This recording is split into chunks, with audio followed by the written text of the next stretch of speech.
Hello. Hey, dude. What's up, buddy? Hey,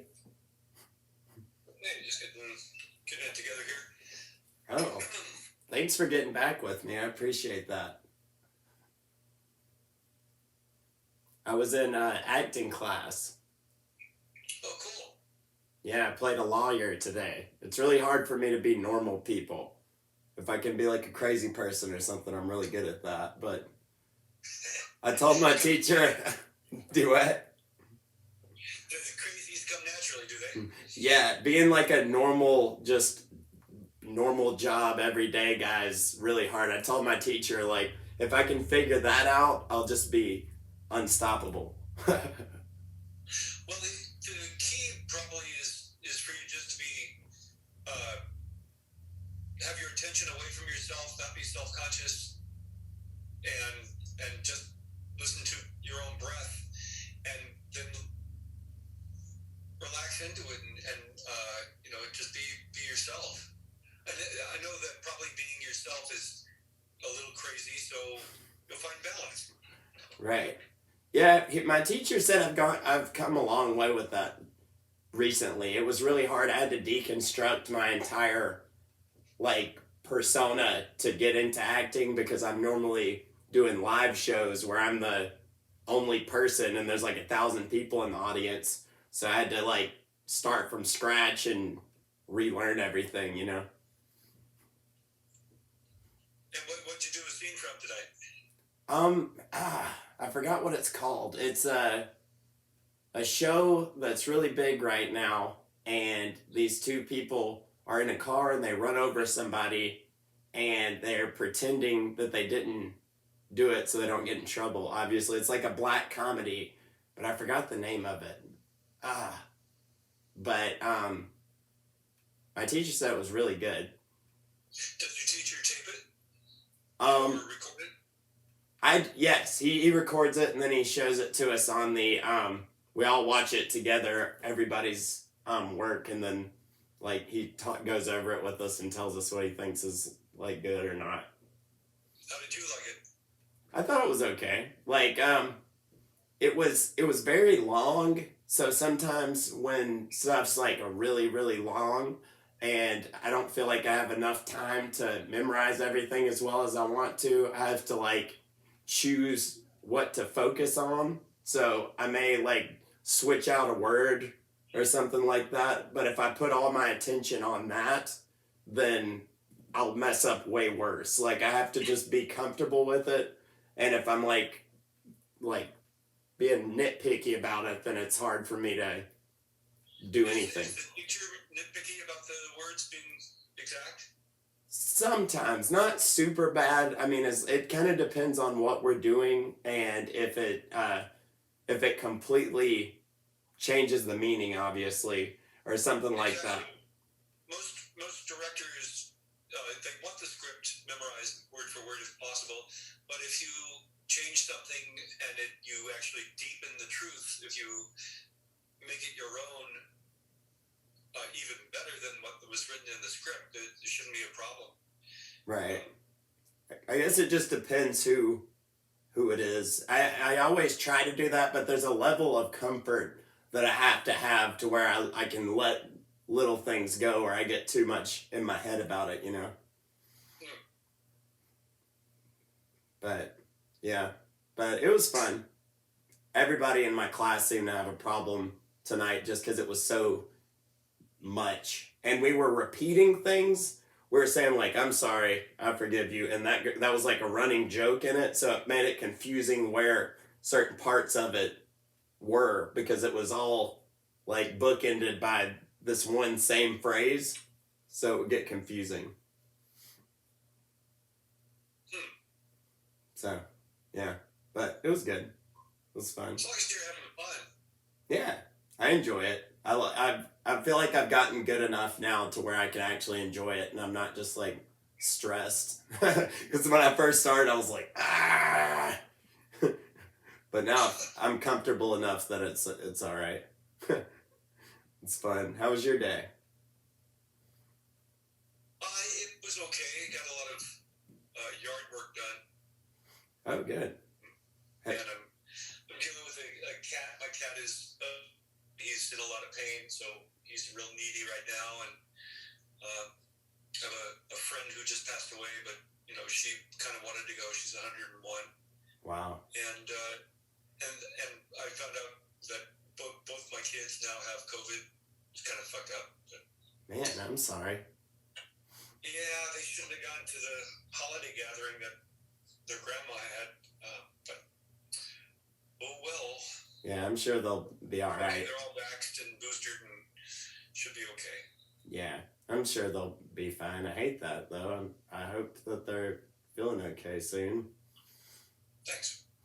Had you seen that comic that I showed you? Not that one in particular. I have one that at least my character, George, hanging upside down, is on the cover of. Ooh. I think that was one of the first issues. But I haven't seen that one before. I need that one you're talking about. I got the toy that you showed me. And, yeah, I got that. And then I got the newspaper, that changes in the movie. Where, but they gave it to me on a piece of paper. And I paid for this. And it's like, you just printed me a regular piece of paper. Oh, man, get your money back. Yeah, that's what I'm going to do. But... yeah, I'm really excited to see this these pictures and stuff. I figured it out. I figured out what it was. I had to go into my actual options and go change stuff that wasn't possible for me to do while we were live. But it should work now. I tested it out. Me and my dad were testing it out, so it should work. Oh yeah. Yeah. I see you upside down. Being a grandpa. Okay, yeah. So this is new to me. A guy.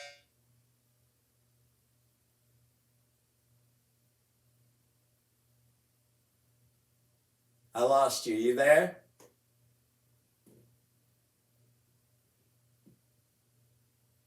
Hello?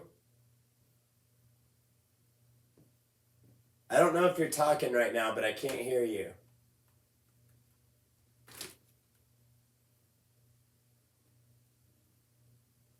Hello?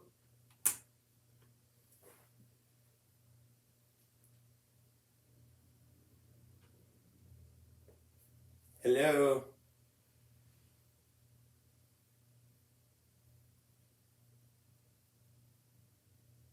I cannot hear anything.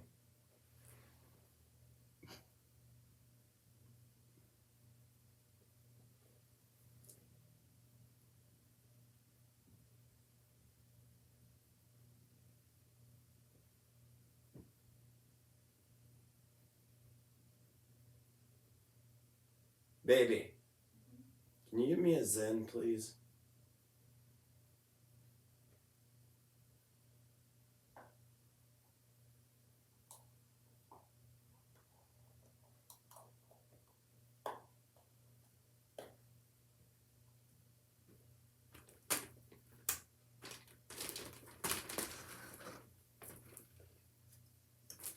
Oh, sorry, I don't know what happened. I lost you. Lost you too. So I was trying to show you or tell you about this guy who made this deck of cards. Cool. That's very cool. And I'm hopefully going to get a copy of sometime soon. Neat. Love them. It's very cool. Did I lose you again? No, I'm listening. I thought you were saying something. Oh, good. I was like, no. Yeah, I've been really lucky with the fans making me artwork and stuff. Ooh, that's neat. I like that. Some of this I just found. I've done a lot of the fundraisers for Team Fox, and this is a logo for the 3 different ones that I've been doing events for. One's out of Italy, one's out of France, one's out of Japan. Wow, that's very cool. Hey, that's neat. That's really cool. Love that artwork. And someone made this trading card, which I don't even own.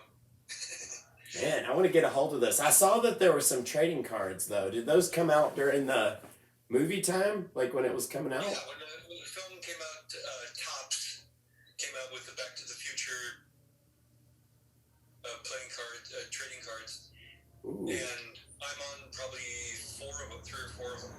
cool. I want to grab some of those. That's neat. That's really Yeah, neat. I'm in the recreating the Biff fight Yeah. and kissing Lorraine on the dance floor, the Enchantment Under the Sea dance, and then hanging upside down. So I guess Cool. 3 cards. One of them has 2 pictures on it. That's awesome. And gosh, I'm not finding. See if I can find what the heck I've done with the video I had. Yeah, I want to see that. I'm excited. I was telling my dad about it earlier. I was like, I'm so excited to see this stuff. I was talking to my teacher about getting to talk to you too. He was really excited about it. He likes to watch my videos and stuff, so he was really pumped about this one.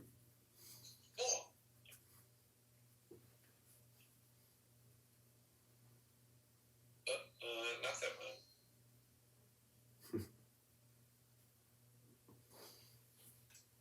Why is that open? There we go. Now it should be working. Let me get you back to share screen. And so when the making of Back to the Future 2 came out, Yeah? they cut me out of it. What? They didn't want really to draw attention to me, obviously. And luckily, my buddy who did sound on it gave me some of the footage from it. And that's what this is. Cool. So it opens up on getting the old George makeup on. Wow. Like I said, it took a day to get it applied. Sonny Berman, who just passed away a year or so ago, is doing the application with a gal named Nancy Basta. Sonny Berman's of the Berman Brothers fame. Behind, at the other chair where Leah's getting made up is Mike Mills and Kenny Mayers Jr. These are all like legendary makeup people. Mike Mills was the foreman on Beetlejuice. Kenny's very famous. Marvin Westmore was on the team. Really top-notch makeup artists. Wow. Yeah, it looked good. It looked really good. I loved the makeup in those movies. Very cool. How long did it take for you to get it into it every day? 4 hours. Ooh, that's rough. Sometimes if we had to rush, if we were running behind or something, we could do it in 3.5. But generally, it was 4 hours. They'd work on me. Example, glue me down, get my pieces on, and then after a couple hours, let me take a break to stretch or maybe have breakfast, depending on what time of the day it was. There I am, unpainted and without the wig yet. Whoa. That's crazy. I was in a movie where I was a monster and I had prosthetics, and I got really claustrophobic. Did it make you claustrophobic?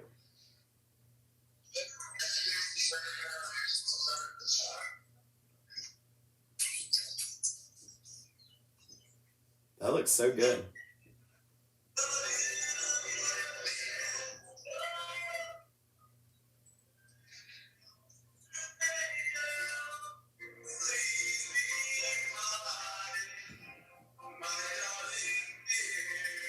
Love you for all time.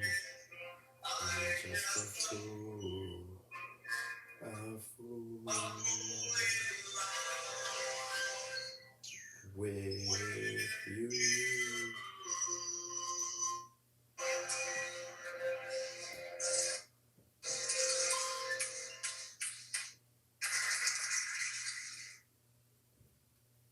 Wow, this is so cool. That's so cool. Zemeckis, when he was giving the action, he said Leah.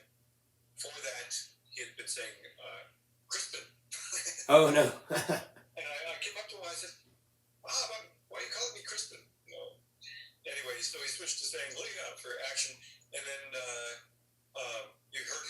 a Kevin for the second action, and Kevin was Michael J. Fox's photo.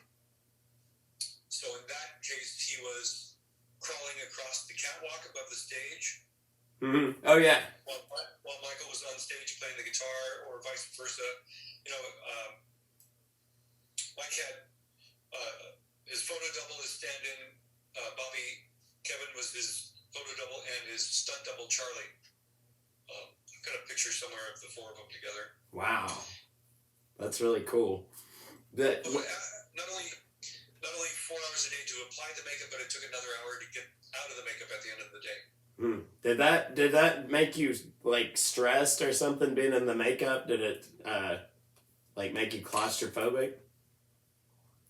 You know, I am claustrophobic, but the makeup didn't necessarily make me stressed out. I had one claustrophobic experience. I'll show you that. What it was from. I was a mutant in a movie, and it took like maybe 3 hours to put my makeup on, but they had to do the mold over my face, and that was really hard for me. I almost like freaked out, and then I also realized I was starting to like black out while they were doing it. That was very scary for me. When they were doing the acetate or whatever it is, and you put the straws up your nose so you can breathe. Yes, that was very scary. Ooh, that didn't bother you? Yeah, I didn't do so great with that, but got through it. Ooh. So let me share this here with you. This is part of the pizza in the 2015 scene. A lot of it was cut. Ah. And I'll explain how I got claustrophobic.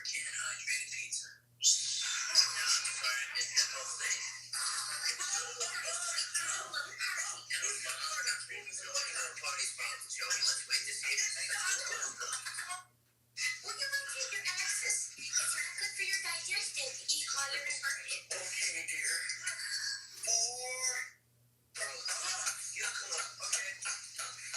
So you see what happened here was I was put into a body cast to do this effect of the spinning.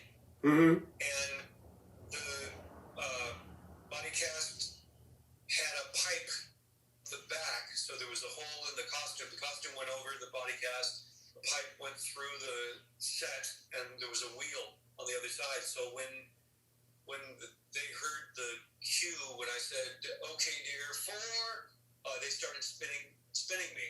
So I spin and do my tribute to Crispin's laugh. And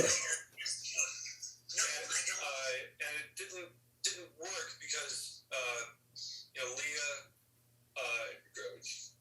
Rain serves the pizza on the floor.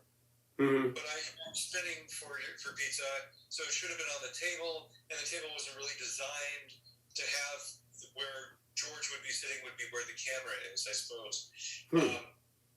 Why did they have the body cast? Like, why did they do that? For the special effect for spinning. Oh. That spin that you saw me do. Mm-hmm. So I'm in the body cast. They put the costume on over it. The pole's coming out of the back with a wheel on it, so the teamster on the other side of the set can spin it. And one of the takes where they put me in the body cast and then they literally put the costume on and then spun me upside down. And one of the first takes of it, I hadn't caught my breath. Ooh. And so all my weight was on my chest and I couldn't breathe. Ooh. So I had this claustrophobic big thing go on, and I started ripping. Zemeckis had already said action, and I had started ripping the costume off because I couldn't breathe. I couldn't catch my breath. Wow. And it was like, God, Jeffrey, what's wrong? And I was like, get me out of here. And I had one of these, not blackout, but one of those claustrophobic experiences that dude. And he let me walk it off. I just walked for about 3 minutes and then came back and was able to get back in it and do it again. Ooh. But yeah, you're not alone. We've had claustrophobic experiences. My first claustrophobic experience really was kind of on, I guess, first when I was a kid, my older brother sisters used to pin me down and tickle me. And so I'd laugh so hard I'd cry or scream, and then they'd put a pillow over my head. And so I had some claustrophobia from that. And then when I worked on Twilight Zone movie,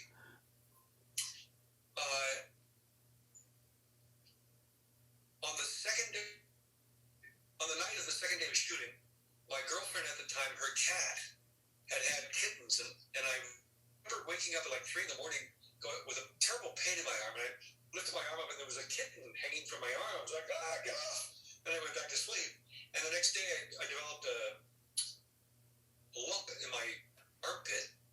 Oh. And, no, I'm sorry, it was in my elbow. I remember on Twilight Zone movie, the camera that day was where I was sitting to cover John Lithgow and others from, I guess, my perspective, or they just Alan Davio needed to put the camera there.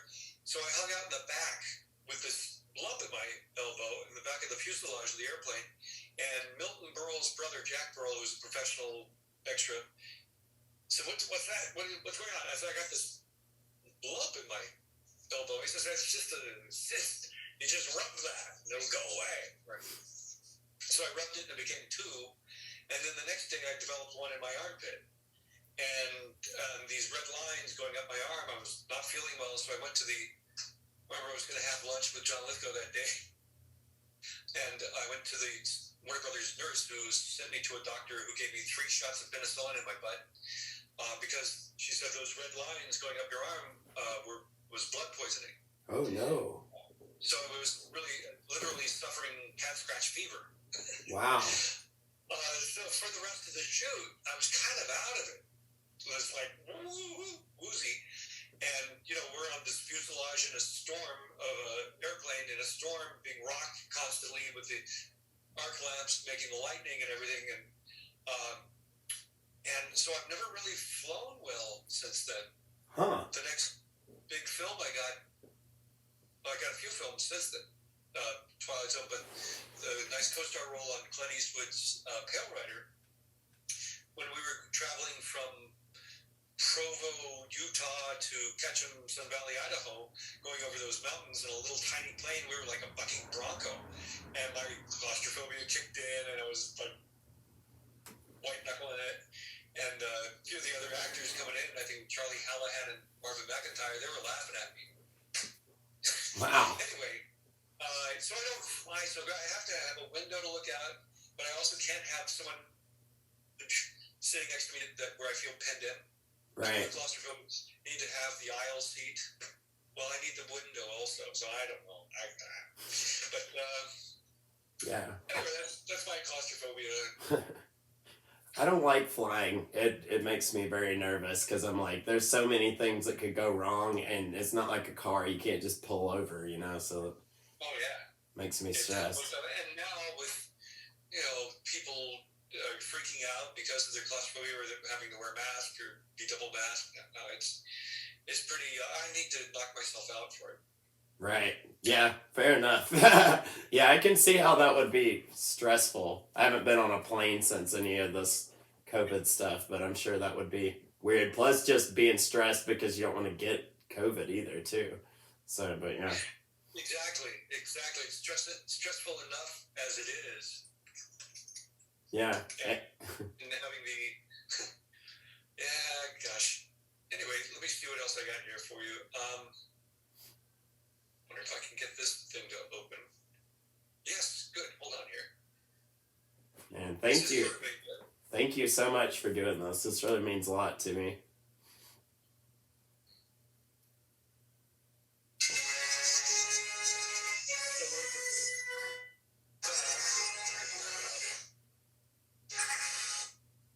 Get this to start on cue rather than start without.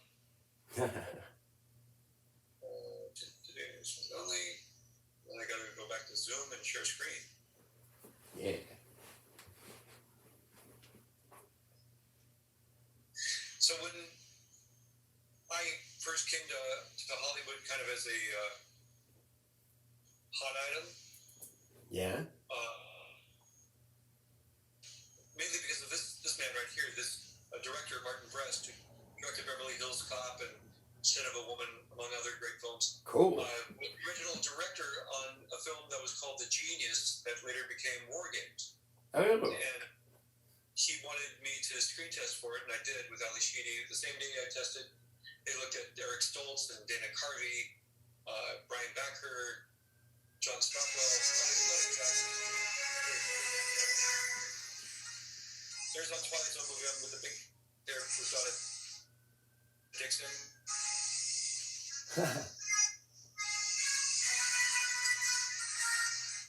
Don Johnny Dangerous, Michael Keaton. This is from Pale Rider with Clint Eastwood. Wow.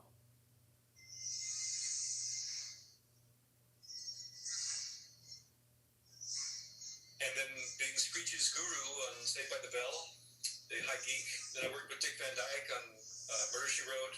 I played Stan Laurel at Universal Studios for 15 years, and Charlie Chaplin and Groucho Marx. And I have a Three Stooges team. We are giving Iggy Pop his 60th birthday cake. What? I love Iggy Pop. With Larry Bud Melvin, and lots of independent film. And there's Mark Twain. Love it. Love Mark Twain. Big comedian dell'arte here. Renaissance Fool. Nobody's Laughing is a great film where I played clown. I played Igor in the musical Young Frankenstein. 11 years as the hobo on the Polar Express. Various other independent films. And here's some of the Back to the Future shots. Wow. I feel like I'm getting like treasure right now. This is so cool.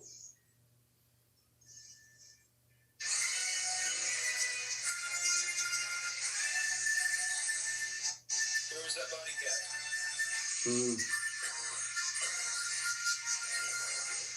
Ah. Am I hanging?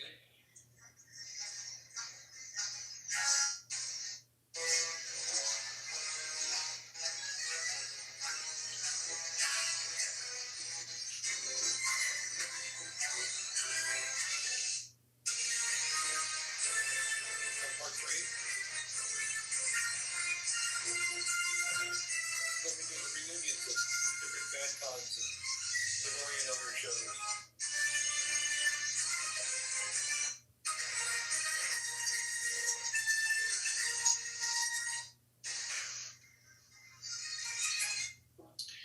And there you go. It's a Wow.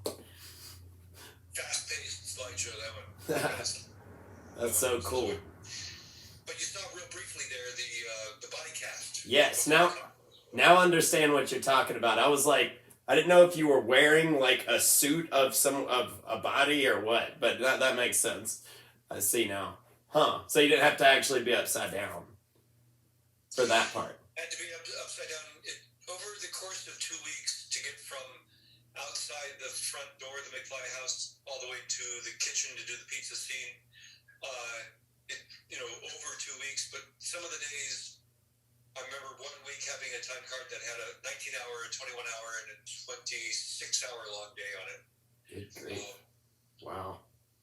Yeah, and hanging upside down, except for the 4 hours getting into makeup and the hour to get out of makeup. Wow. Yeah, that and covered in makeup. That sounds like a weird time. Yeah. That's so cool. Thank you so much for doing that. I really appreciate it. The fan, really great for me. Leah, and one of my favorite things to do at the shows is to see the cosplay. Yeah. Fans from around the world come to visit myself and the other stars, and they dress up as Marty or any number of the other characters. Let me see if I can. I got my Marty hat. I got my holographic Marty hat. I found it yesterday. Oh, nice. Yeah. Love that. Here we go. I found it. Slide only. And back to Zoom. And do this thing here. Okay. Here we go. So here's the world's tiniest Doc Brown. Cute. I love it. That's adorable. That's cool parents. sexiest Marty. Whoa. In the, Dave Fatale is her name. She's great. in the And TARDIS. mixing time travel, yes. TARDIS. Here's the German Biff. It's got some Biff cleaner there. Huh. I didn't know that was the thing. Sven, I think it's Sven. But I believe he's co-owner of the Berlin Comic Con.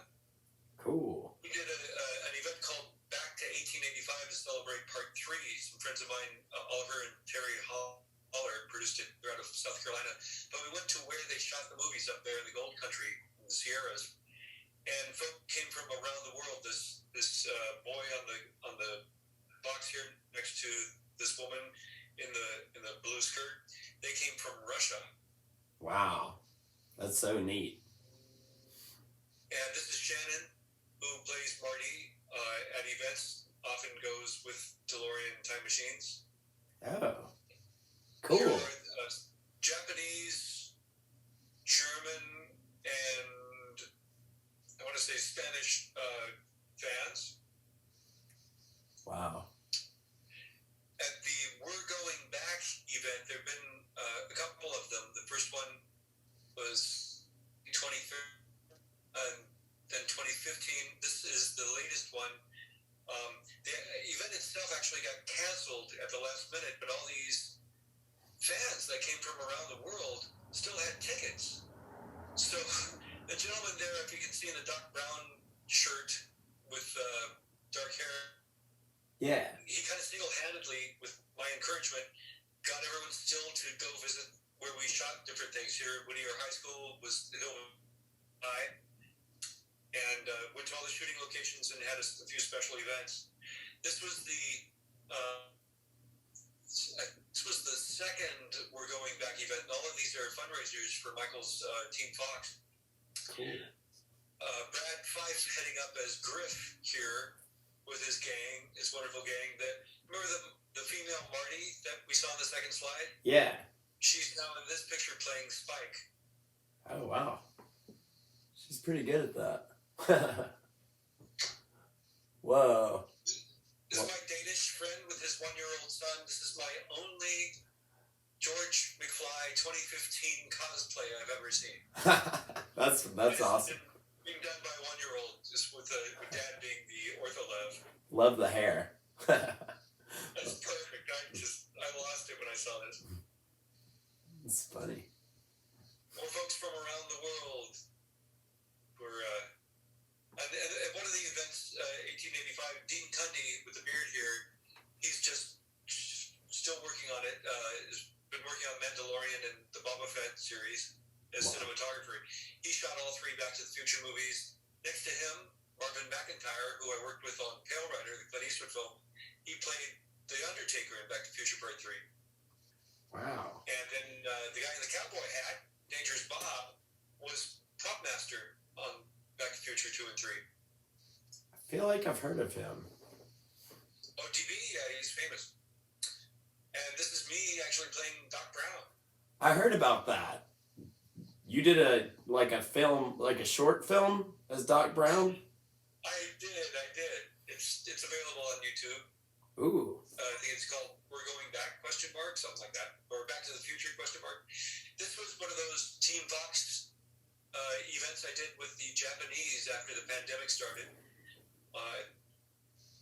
If you look, almost every one of the fans here in Japan dressed as a character.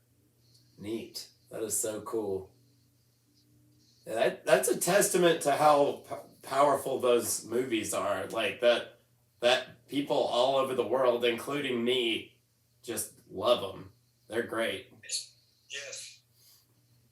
This Danish couple that come over, they're fantastic. There's the mother and son from Russia, Natasha and Sebastian. And this is the turnout for the last Back to 1885 gig. You see everyone dressed. Period. Back to the Part 3 period, yeah. Yeah. That's neat. Terry and Oliver were able to put their time machine DeLorean on the railroad track to make it look like this is the train from the film. Wow. It's pushing it. That's so cool. and my wife and I with the Germans, and me as Mark Twain showing up at one of the 1885 gigs. Nice. At one of the We're Going Back events, the original stunt coordinator had a crane out there with hoverboards. You could ride a hoverboard, and What? well, you see the crane in the background here, but the wires have been erased, so it really looks like I'm hoverboarding. That looked so fun in that movie. That just like I wanted that so bad. I guess everybody did.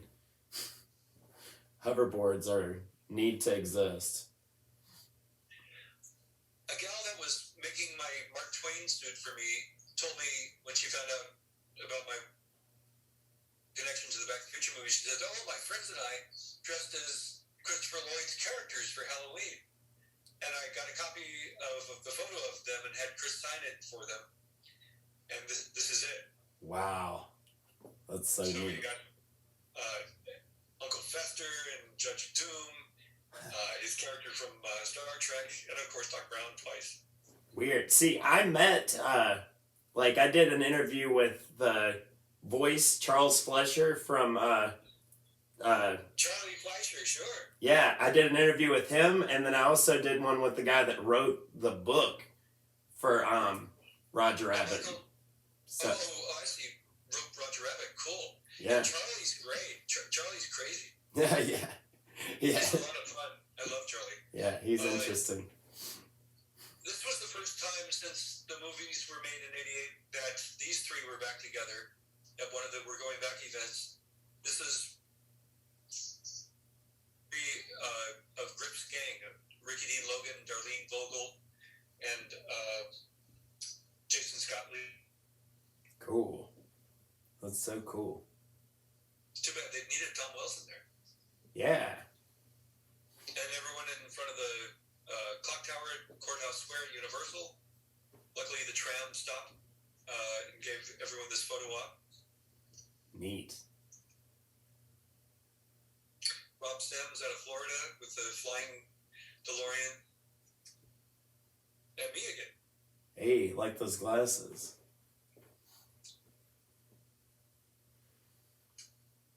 So there you go. That's the cosplay slideshow. Cool. That's so neat. I've never been to a Comic-Con, but I really want to go. I think I would absolutely love it. Looks really fun. It's crazy how many people, like, I bet if you asked 100 people what their favorite movie is, like, 50 of them would say, like, the Back to the Future movies. Like, it's crazy how many people love it so much. It's pretty cool. I'm constantly in awe by the love of the films by the got more to show you by the fans around the world. I pinch myself. I'm very happy that have him for the most part embraced me. Yeah, you're awesome. You did a great job. Really. Thanks. So this is some fan art. There's a guy who's been making the action figures at home. I guess 3D printing, whatever. Wow, that's These really are showing good. up. They're kind of tiny on my computer. They're really good. Yeah, he's really nailed it. Wow. Man, I need to sell those. And Brad Fife, the guy who was playing Griff in that photo, he made this for me. It's my only George hanging upside down action figure, which I think I showed when we did the interview the first time. Yeah, And I love that. I wish I could buy one of those. That's really neat. Let's see. Now all this. I thought I opened a bunch of photos, and now I can't find them. Well, I've had fans do drawings and paintings, comics of me, and it's wonderful. I try, if I can afford it, I try to purchase it. Sometimes they gift it to me, and I have most of them on my wall in my office and stuff. Cool. I found a gilded, like in gold, Enchantment Under the Sea ticket that they had like put. It's like metal, but I wanted to get one of those. It was really cool. There are only a It's a nice memento, yeah. There's only a certain number of them. I think there's like 1,000 of them, but I've been looking. I'm watching them on eBay to see if I can get one. But yeah. So you're a Cubby fan? Well, I just got this because the relevance to the movie, but also I thought it looked cool. But it was mostly the relevance to the movie. I was like, I need a new hat because I always wear different clothes when I do interviews. So I was like running around. I was like, I've already worn all these hats. So then I found this. I was like, yes, that's perfect. Marty Jr.'s cap. Yeah. I was in a show called Bleacher Bums for 9 months, which was about the local Cubs fans during their dog days where they were always losing. Great comedy that was developed. I think the Chicago folk who developed Joe Mantegna and George Wendt were in the original productions. Anyway, Cub fans. Hey. Hey, and that picture was only off a year or so, I think. Yeah. With the World Series like a year later. I think. They were actually doing good at that time. I went to Universal that day that they were supposed to have gone back in time and got I sent you those pictures of me with the DeLorean and all that stuff. So yeah, I love those movies. I'm so like, thank you so much. I really appreciate this. This means the world to me. It really does. Sure, it's my pleasure. And let me know when this is going to go live so I can share it on my social media. And also, if you want, I don't know if I told people how to follow me on the various social platforms. Did I do that? I think you did, but do it now, and then I'll have it for sure, and I can just put it at the end. Once again, then on Twitter, it's at J1F Weissman, WEISSMAN, and on Twitter, on Instagram at Jeffrey J. Weissman, on Facebook, the fan page is at Jeffrey Weissman Actor, and jeffreyweissman.com. You can get a hold of me if you want an autographed photo or action figure or Pizza Hut foil or just want to ask me a question. Cool. Well, thank you, sir. I really appreciate this. You are a really nice guy, and I really have enjoyed speaking to you. You're a good man, Charlie Brown. Let me know when it's going to go on. I'll see you in the future. Yes, sir. I'll see you later. Bye-bye.